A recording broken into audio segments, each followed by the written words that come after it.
All right, so we're going to go ahead and work towards chapter 2 and the back half of that chapter. Let me go ahead and share my screen.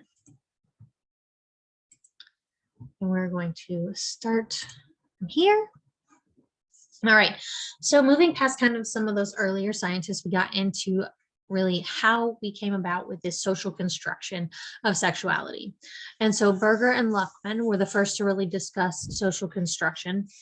Gang and Simon studied at the Kinsey Institute, so they are directly really came from that series of individuals who came out of that institution and continue to do so. Like that institute continues to produce sex sociologists. That sounds weird saying that. But anyway, they question this biological essentialism and this idea that sexuality is rooted in biology. They really asserted that sexuality was a result of the psychosocial. So not just psychology, not just this idea of who you are as your own self, but also this idea that how that relates to others and through your interactions. And they also talked about sexuality as an ongoing action. So as you are interacting, and depending on who you're interacting with, that will change and it will have this fluidity to it that allows you to adapt to the partners that you're with and the social circumstances that slash social sanctions that may arise from that partnership. And then you have Mary McIntosh, who really questioned the idea of homosexuality as deviant. She was really a driving force in starting that shift in sociology. Well, there were several shifts, but starting that shift again, specifically in sociology, where we really started working towards this idea of homosexuality as a valid and appropriate choice for sexuality. And again, part of that comes back to this idea that it's not just about biology, it's not just about reproduction, but really that sexuality can also be about desire. It can also be about partnership, can also be about just having fun. Like this idea that sexuality wasn't just for one specific purpose, and or that women themselves had the ability to think outside of that. I just want to make babies, so this is what I'm doing. And that gave way for a whole new idea of what sexuality could be and what it meant to individuals. And then you get into Weiss, and really he again was another one that was very, very influential in constructing sexuality as a social construct, and specifically in working towards rights for variation in sexuality. He was a political activist as part of the LGBTQIA plus social movement, and he really worked towards creating a society that hopefully had the ability to see sexuality in a varying ways. And then you have Lawman, who was really the first big, huge social survey on sexuality as a subject. So often sexuality ended up being like this, like very hush-hush kind of topic, but he brought it to a more mainstream and really got us our first generalizable study.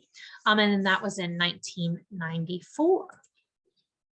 And then you get into kind of feminist theory, really how they shaped and molded feminist research, or well, sexuality research in a feminist way. So the movement created this need for, really in the second wave of this movement, created WGS courses and programs. And within those courses and programs, one of the calls for was really to have women's perspective, to have and hear women's voices, and to have minority voices be part of our educational process. So not just what we heard and what we talked about, but also the ones writing, thinking, and speaking for themselves. And so it became this idea that when we start talking about history, when we start talking about perspective, when we start talking about the social world, we need to do it from a much larger variation of perspectives.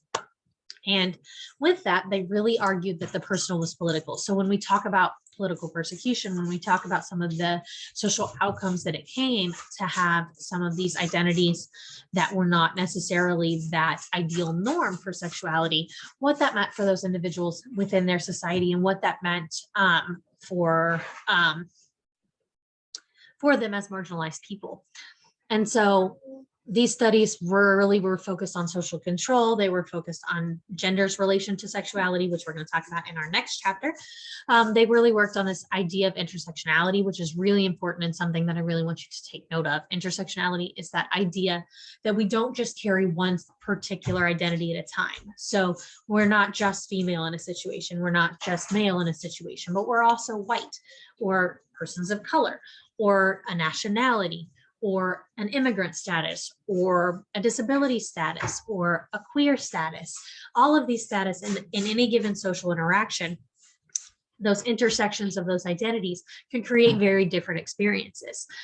And through feminist theory, really engaging with that idea of intersectionality, we realized that the world had much different consequences for different people.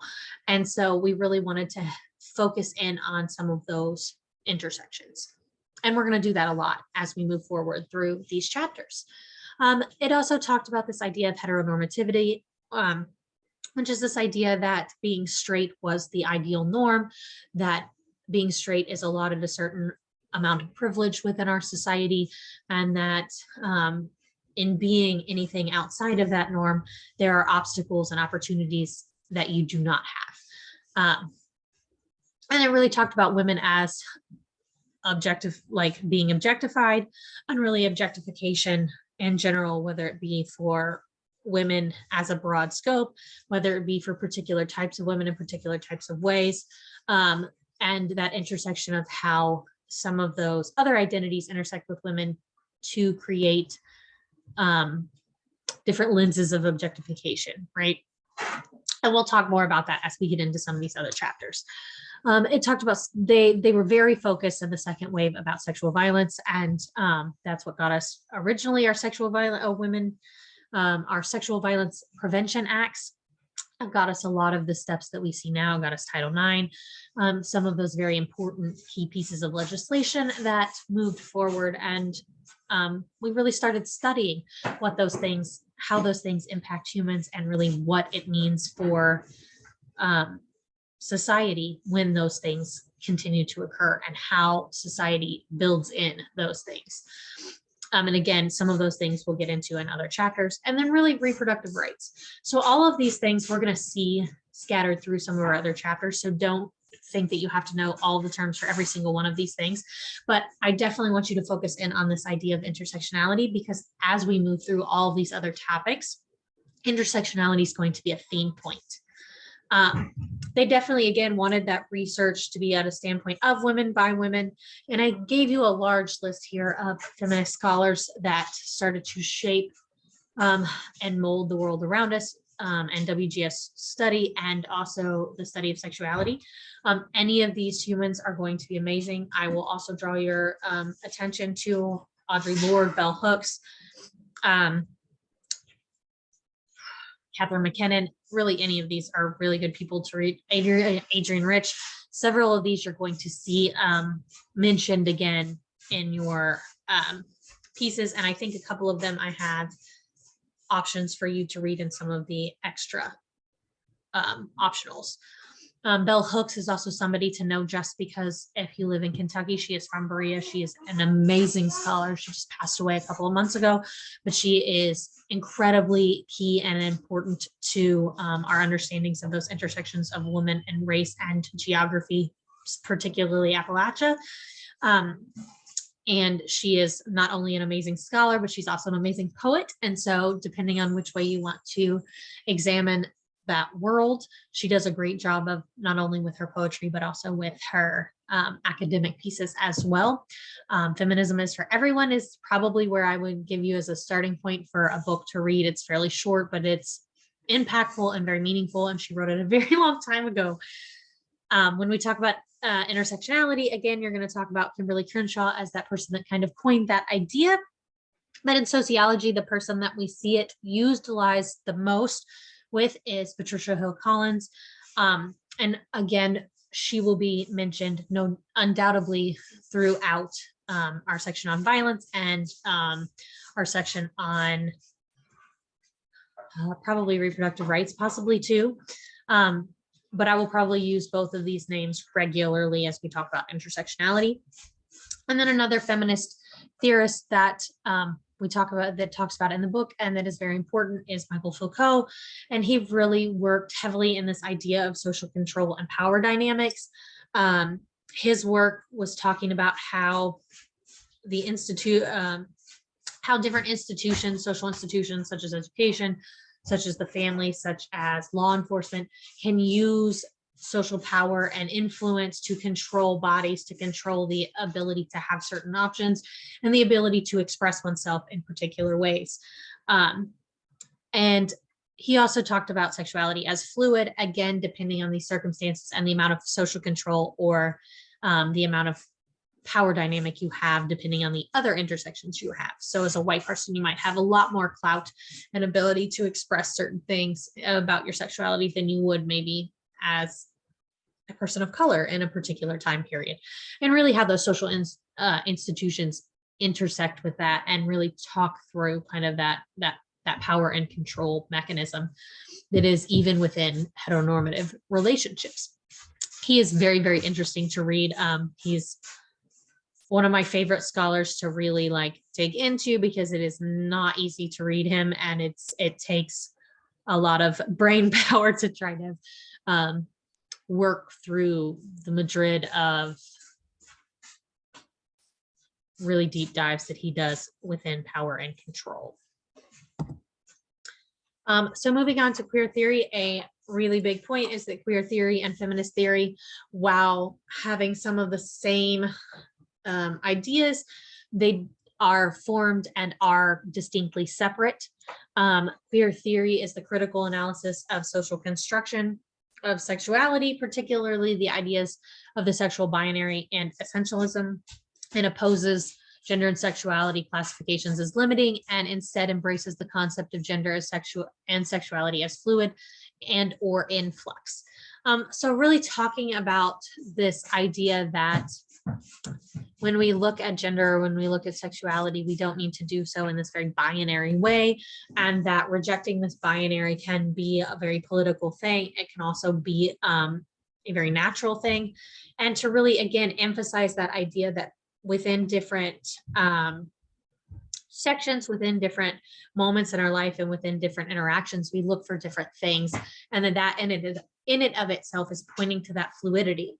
No one's going to want the same things in their sexual relations at 18 as they do when they're 45, when they're 67, when they're 90, right? Those things are going to change depending on who you are at the time, who your partner is, whether or not you have a partner, whether or not you want a partner, and what you as a physical being has the opportunity or desire to do.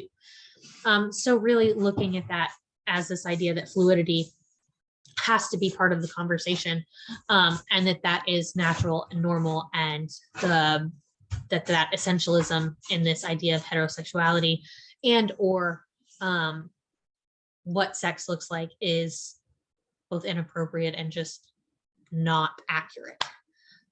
So again, a couple of names that you're going to see, and I put in a couple of the main core points. Sedgwick really talked about the idea that within social relations, we form social bonds with same sex or same gender individuals as friendships, as family members, as whatever the case may be. And that while those may not have a sexual relationship to, that doesn't mean that those people do not have a commitment to them, a relationship and an intimacy, including a physical intimacy with these individuals. And so looking at sexuality and looking at looking at the way we commit to other people as inherently part of sexuality and only within heteronormative relationships doesn't really give the full picture of the ways in which we create intimacy with other people. We have Judith Butler, whose famous book, Gender Trouble. Now, again, if you do decide to read this, note that this language has changed dramatically, and it changes very quickly within the queer community. And so some of the language in there, she would most likely change nowadays, and she does in some of her more recent work. But it's something to really think through and talk about. And she really emphasizes that idea that gender itself is also very fluid depending on the interactions you have with certain people and the way you feel about yourself and the opportunities you have to feel that about yourself.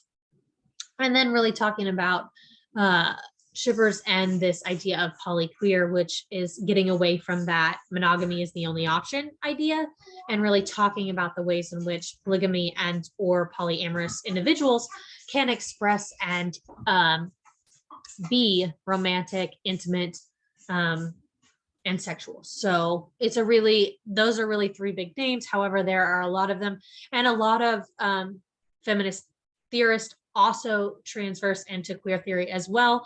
And so you're going to see like Adrienne Rich in some of those names be on both, and that's normal. There's a lot of queer theorists that also are feminist theorists, but some queer theorists are not. So just a reminder that those two things are distinctly different. Last thing we're going to talk about is this idea of these issues that come up in the research of sexuality, medicalization of certain identities, and you're going to see that a lot throughout the course of history, especially in homosexuality, in queerness in general, whether it be through your gender, through your sexuality, through any other parts of your identity. There's going to be a medicalization of this, and this is still continuing, and that's something that we will talk about in other chapters. But in doing that and making it a medical ailment, what the intent of that is to find cures for that medical ailment. What it's saying is that there's something inherently wrong with you that needs to be fixed. And while having the ability to maybe treat even in an affirming way through psychology, the ideas of gender fluidity and or sexuality fluidity, the medicalization of it as a whole is going to create stigma, and it's going to create this desire for fixing. And that in and of itself does not create the acceptance, affirmation, and legitimacy of those identities. So you're also going to see ascribing sexuality as deviant. Again, kind of that same idea, right? When you describe something as inherently deviant, you're reinforcing that normative and reinforcing that these ideas of fluidity, these ideas that there is multiple rationales and reasons for creating or for having your own sexuality that may be outside of that reproduction realm, that they aren't legitimate. And that in and of itself creates issues and creates bias within research. And then ascribing sexuality as mental illness, again, goes back up to that medicalization that I just talked about. And then there's ethical issues surrounding legitimacy of particular identities or particular ways of having sex or expressing your sexuality. These things include research that's happened on the BDSM community, research that's happened on the queer community, research that's happened on things like furries, things like individuals that do a lot of role playing. All of these things can, if you go in with particular biases, are going to come out with delegitimization of individual sexual variation, and that in and of itself creates bias, right? And so you have ethical issues in research methods. So we're going to go back to that idea of studying people as they're having sex and how that can be lacking in consent and how that can be ethically improper just in and of itself. And just the ways in which we collect research on this particular topic can be very bias-driven and stigmatizing, okay? And we'll get into that a lot more as we move throughout the course. And then again, you're going to see a lot of a focus on monogamy as this ideal norm, which is really strange considering that most of human history has not been monogamous. Because again, that's a very Western ideal, and that very Western idea has shaped and molded a lot of our historic ideas of what research should be about. And that in and of itself has created kind of that stigma and that shame in non-monogamous relationship patterns.